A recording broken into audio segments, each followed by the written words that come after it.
ছাগলটা ওর না সরি ওর চুলের কালারটা যেহেতু ঘোড়ার মতো বানিয়েছে, আমি তাকে ঘোড়াই বলবো। এই ঘোড়াটা এক সময় বলে 30 পারা কোরআনে হাফেজ ছিল, এখন বর্তমান সে টিকটকার হয়ে এসেছে।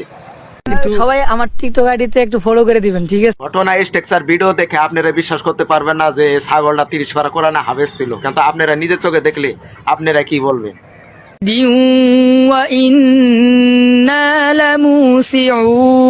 সে কোরআনে হাফেজ না, সে মসজিদের ভিতরে ইমামতি করতো এবং মানুষের ইসলামের পথে দাওয়াত দিত। নামাজ পড়াইছি, তারপরে তারাই পড়াইছি, তারপর ইসলামের দাওয়াত দিছি মানুষ। এখন আগে থেকে বর্তমান যেত সে ভালো কাজ করুক, তারপর আমি তাকে ছাগলই বলবো, কারণ সে একজন কোরআনে হাফেজ থেকে কিভাবে এই ওয়ারসি কাজগুলো করতে পারে। এখন শুধু টিকটকার হওয়ার কারণে ওর জন্য গাইড শুনবে, শুধু ওর এই লেজ দেওয়ার কারণে।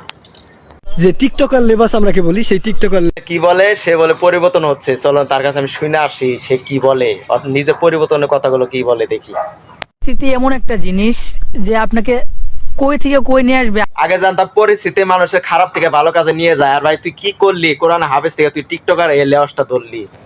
নিজেকে নিজে না দেখতাম, আয়নাতে না দেখতাম, আসলে আয়না না থাকতো আর কি, তাহলে আমি কখনো বুঝতেই পারতাম না যে কি আমার নিজের ভিতরেও এতটা পরিবর্তন আসবে। বাবা ছাগল, তোর এই পরিবর্তন দেখে তুই এলাকা মাইক মেরে একটা পার্টির আয়োজন কর। ছেলেটির নাম শিপন, সে একটা মাদ্রাসায় পড়তো। একটা সময় হুজুর কি না কি বলেছে, তাই সে ঢাকা থেকে 12,000 টাকা দিয়ে সে টিকটকার হয়ে এসেছে। 12,000 টাকাতে চুল কেটেছে, হাই রে হাই। 12,000 টাকা ভাই কি বলবো, ও বলে একটা সময় মসজিদের ইমামতি করতো। মাস পিছনে অনেকদিন পড়ছি আমরা, অনেকদিন নামাজ পড়ছি। আর ছাগলটার নাকি একটা মাদ্রাসা একটা মায়াকে বলে পছন্দ করতো, পরে এইসব ঘটনা সব আরো হুজুরকে বলে, আর হুজুর বললে সম্মতি দেয় তুমি ঠিক মতো পড়াশোনা করো। একটা সময় ওই হুজুরে বলে ওই মায়াটা অন্য ছেলের সাথে বলে বিয়ে দিয়ে দেয়। ওই বিয়ের ঘটু গেছিল আমার বড়, যে কারণে আমার এই ভাইটা ছেঁকা খেয়ে বেকা হয়ে গেছে। সে মানুষ, অন্য মানুষ বিড়ি খোর গাঁজা খোর এসব খায়, আর আমার এই বাইকটা টিকটকার হয়ে গেছে ঢাকা থেকে 12,000 টাকা দিয়ে। এলাকার দুর্নাম করে আলাই। চাচা শুধু এলাকার দুর্নাম না, ও এমন অবস্থা করেছে ও বাসা থেকে বের হতেই পারছে না, ও ঘরে সিটকে দেয়া বলে রয়েছে।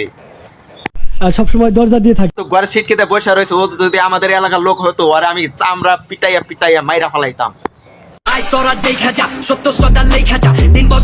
আরে ভাই এন্ট্রি কি মনে হয় শাহরুখ খান ফেল।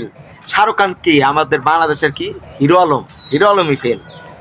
নামাজ পড়াইছি, তারপরে তারাই পড়াইছি, তারপর ইসলামের দাওয়াত দিছি। আফসোস ওই বলে এখন মসজিদে নামাজ পড়তে যাইতে পারতেছে না, কারণ চুল নিয়ে মসজিদে যায়। গোড়া মাখা চুলের কারণে সে মসজিদে নামাজ পড়তে যাইতে পারে না। যখনই তাকে চুলের কাটানোর কথা বলে তখন সে কি বলে, তুমি চুল কবে কাটাবা সেটা বলো। ভাই আমি দোয়া করি তোর ইচ্ছা জানি সব হলে ভাই, কিন্তু তোর এই মুখে ত্রিবলা কথা আমার কাছে কেমন জানি লাগতেছে। আল্লাহ জানি তোর হেদায়েত দেয়। সো গাইস আজকে ভিডিও এই পর্যন্ত, আশা করি ভালো লাগছে, আর ভালো লাগলে কমেন্টে জানাবেন। ধন্যবাদ, আসসালামু আলাইকুম।